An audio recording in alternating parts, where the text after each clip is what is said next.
കാര്യം എല്ലാവരോടും കൂടി പറയാനുണ്ട്. ഇതിപ്പോൾ രണ്ടാമത്തെ തവണയാണ്. ആദ്യത്തെ തവണ മദ്രസയിൽ പോണ 2 കുട്ടികൾ, തൊപ്പി വെച്ച പിള്ളേർ, മദ്രസ എന്ന് ഞാൻ പറയാതാണ് കാര്യം, ആ മുസ്ലിം വേഷത്തെ 2 കുട്ടികൾ എന്നെ കണ്ട് കൊഞ്ഞനം കുത്തി കേട്ടോ, റോട്ടിൽ വെച്ച് കൊഞ്ഞനം കുത്തി കാണിക്കും. അത് ഞാൻ പോട്ടെ എന്ന് വിചാരിച്ചു. കുട്ടികളല്ലേ, മദ്രസ പൊട്ടന്മാരായിട്ട് വളരാനുള്ള കുട്ടികളാണ്. നമുക്ക് അവിടെ ഒന്ന് നിർത്തണം. എന്താണ് ഈ ആയമ്മയുടെ പ്രശ്നമെന്ന് ഞാൻ കുറെ ആലോചിച്ചു. രാജാ നന്ദിനി എന്നങ്ങാണ്ട് ഈ ഒരു ആയമ്മയുടെ പേര്, ചേച്ചിയുടെ പ്രശ്നം എന്ന് വെച്ച് കഴിഞ്ഞാൽ മുസ്ലിങ്ങളാണ് പ്രശ്നം. പച്ച മലയാളത്തിൽ പറയാലോ, മുസ്ലിങ്ങളാണ് പ്രശ്നം. ആയമ്മ പറഞ്ഞുകൊണ്ടിരിക്കുന്നത് എങ്ങോട്ടോ ഇപ്പോൾ ഒരു ലുലുമാളിൽ നിന്ന് എന്തൊക്കെ വാങ്ങിച്ചിട്ട് അവരെന്തൊക്കെ വരികയാണ്. അതിനിടയ്ക്ക് സംഭവം ഉണ്ടായെന്ന് വെച്ച് കഴിഞ്ഞാൽ അവർക്ക് വരുന്നതിന് 2 തവണ എങ്ങനെ അവർക്കുണ്ടായ ഒരു ദുരനുഭവമാണ്, അതിഭീകരമായ ദുരനുഭവമാണ്. അതൊരു ദുരനുഭവം. ഇവർ നടന്നു പോണ സമയത്ത് മദ്രസയ്ക്ക് പോകുന്ന കുട്ടികൾ, ഈ മദ്രസയ്ക്ക് പോകുന്ന കുട്ടികളെ പ്രായമൊക്കെ നമുക്ക് ഏകദേശം ഊഹിക്കാം, കൊച്ചുകുട്ടികളായിരിക്കും. അങ്ങനെ മദ്രസയ്ക്ക് പോകുന്ന കുട്ടികളെ ഇവർ അഭിസംബോധന ചെയ്തത് മദ്രസ പൊട്ടന്മാരെന്നാണ്. മനസ്സിലാക്കണേ, ഈ മദ്രസ പൊട്ടന്മാരെന്ന് പലപ്പോഴും ഈ മദ്രസയിൽ പോകുന്ന ആൾക്കാരെ അഭിസംബോധന ചെയ്യുന്നത് ആരെന്നറിയാവോ? മുസ്ലിങ്ങളാണോ, ഹിന്ദുക്കളാണോ, ക്രിസ്ത്യാനികളാണോ, പാഴ്സികളാണോ? അല്ല, സംഘികളാണ്.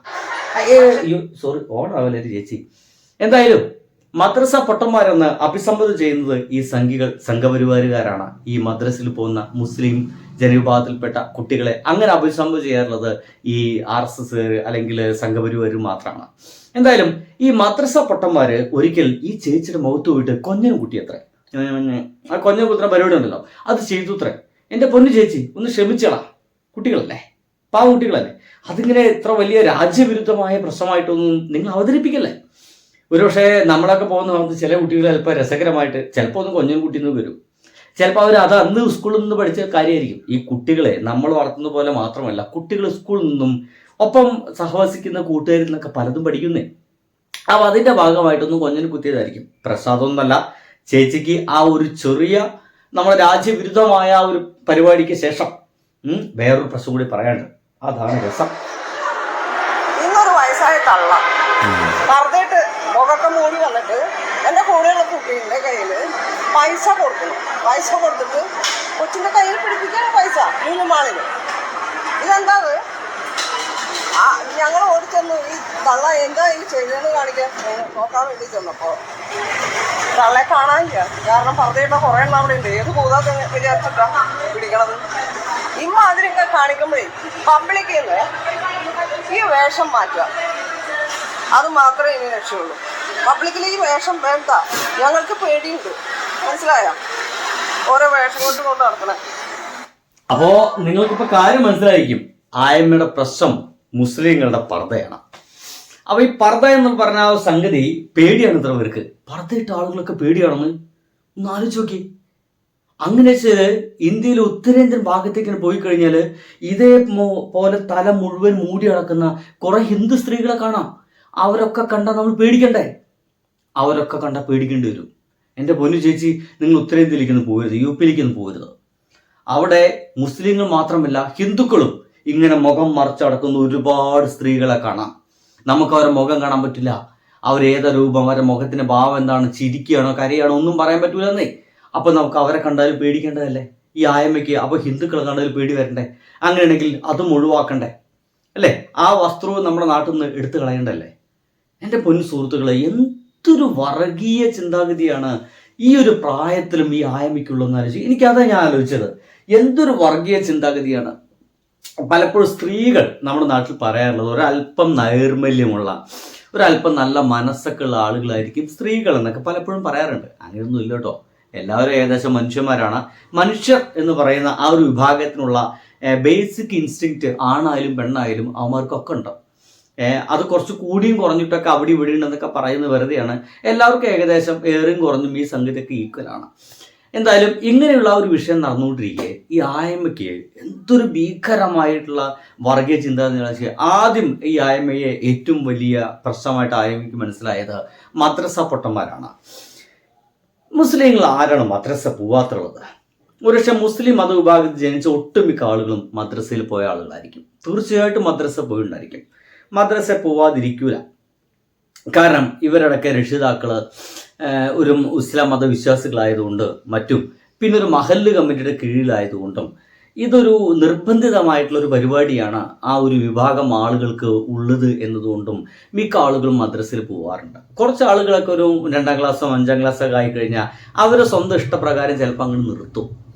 ചില ആൾക്കാർ മദ്രസ പോയതുകൊണ്ട് തന്നെ ഈ മതങ്ങളൊക്കെ ഭയങ്കര പ്രശ്നമാണെന്നൊക്കെ പഠിക്കും. ചില ആൾക്കാർ മദ്രസ പോയതുകൊണ്ട് ചിലപ്പോൾ തീവ്രമായിട്ടൊക്കെ ചിന്തിക്കാൻ തോന്നും. ചില ആൾക്കാർ മദ്രസ പോയതുകൊണ്ട് ദൈവിക പാതയിലൂടെയൊക്കെ പോകാനൊക്കെ ചില ആളുകളൊക്കെ ആഗ്രഹിക്കും. വളരെ കുറവാണ് കേട്ടോ. എത്ര തന്നെ ദൈവിക പാതയിലേക്ക് പോയാലും ബേസിക് ആയിട്ട് മനുഷ്യർ ചെയ്യുന്ന എല്ലാ കുരുത്തക്കേടുകളും എല്ലാ പ്രശ്നങ്ങളൊക്കെ ഇവരുണ്ടാക്കാറുണ്ട്, ഇവർ ചെയ്തു വെക്കാറുണ്ടെന്നുള്ളതാണ്. അതിനപ്പുറത്തേക്ക് വേറൊന്നും ഇങ്ങോട്ട് തന്നിടും. Thank you.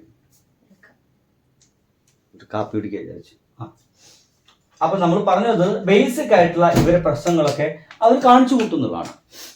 അതെന്തായാലും മനുഷ്യന്മാരായതുകൊണ്ട് അവരൊക്കെ ചെയ്തു.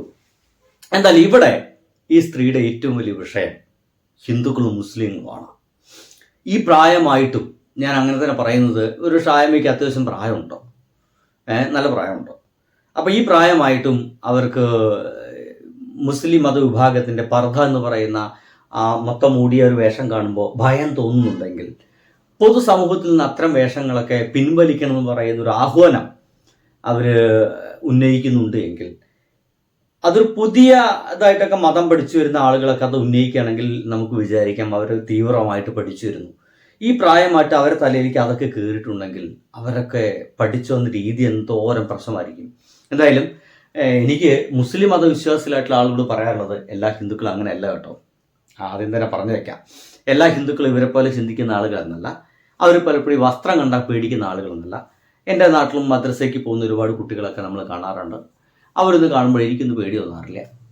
പർദ്ദ ഇട്ട ഒരുപാട് ആളുകളൊക്കെ നമ്മുടെ വലയങ്ങളൊക്കെ ഉണ്ട്. എനിക്ക് അവരെ കാണുമ്പോൾ ഭയമൊന്നും തോന്നാറില്ല. എനിക്കാകെ തോന്നാറില്ല ഒരു സഹതാപം മാത്രമേ ഉള്ളൂ. പാവങ്ങൾ, ഒരു മതത്തിൻ്റെ പുറകെ നടന്നുകൊണ്ട് അവർക്ക് ഇങ്ങനെയൊക്കെ നടക്കേണ്ട ഗതികേട് വന്നല്ലോ എന്ന് പറയുന്ന സഹതാപം മാത്രമേ നമുക്ക് തോന്നാറുള്ളൂ, അല്ലാതെ ഭയമൊന്നും തോന്നാറില്ല. എന്തായാലും ഈ ആയമ്മയ്ക്ക് അത് ഭയമാണ്. ആ ഭയം നമ്മുടെ നാട്ടിൽ എല്ലാ ഇത്തരത്തിലുള്ള സോക്കോൾഡ് ഹിന്ദുക്കൾക്ക് ഉണ്ടായിക്കഴിഞ്ഞാൽ അത് നമ്മുടെ മതങ്ങൾ തമ്മിലുള്ള ഒരു വേർതിരിവിന് ഗംഭീരമായിട്ടുള്ള കാരണമായി തീരും. കാരണം പൊതുസമൂഹത്തിൽ നിന്ന് അത്തരം വേഷങ്ങളൊക്കെ പിൻവലിക്കണം എന്നൊക്കെ പറയുമ്പോഴേ ഒരു കുറച്ച് അപകടമുള്ള സംഗതിയാണ്. നിങ്ങളൊക്കെ അതിന് കൃത്യമായിട്ട് ആലോചിച്ച് നിങ്ങളായിട്ടുള്ള ഒരു ഉത്തരത്തിലേക്ക് എത്തേണ്ടിയിരിക്കുന്നു. എന്താ സുഹൃത്തുക്കളെ, നിങ്ങളുടെ അഭിപ്രായം ഈ ഒരു വിഷയത്തെക്കുറിച്ച് എന്ത് തന്നെ ആയാലും ഒന്ന് എഴുതി വയ്ക്കണേ. നിങ്ങൾ ആ ഒരു സ്ത്രീയോടൊപ്പമാണോ, അതായത് പർദ്ദ ധരിക്കുന്ന ആളോടൊപ്പമാണോ, അതോ പർദ്ദ ധരിക്കാൻ പാടില്ല എന്ന് പറയുന്ന ഇത്തരം തീവ്ര ഹിന്ദു ചിന്താഗതിയുള്ള ആളുകളൊപ്പമാണോ? പൊതുസമൂഹത്തിൽ പർദ്ദ വേണോ വേണ്ടയോ? ഇതാണ് ഇപ്പോൾ ചോദ്യം.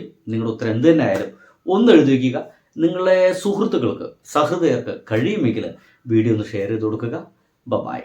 ലൈക്ക് പിന്നെ സബ്സ്ക്രിപ്ഷൻ ഒക്കെ ചെയ്തിട്ട് ഒന്നൊപ്പം കൂടണേ. ബൈ.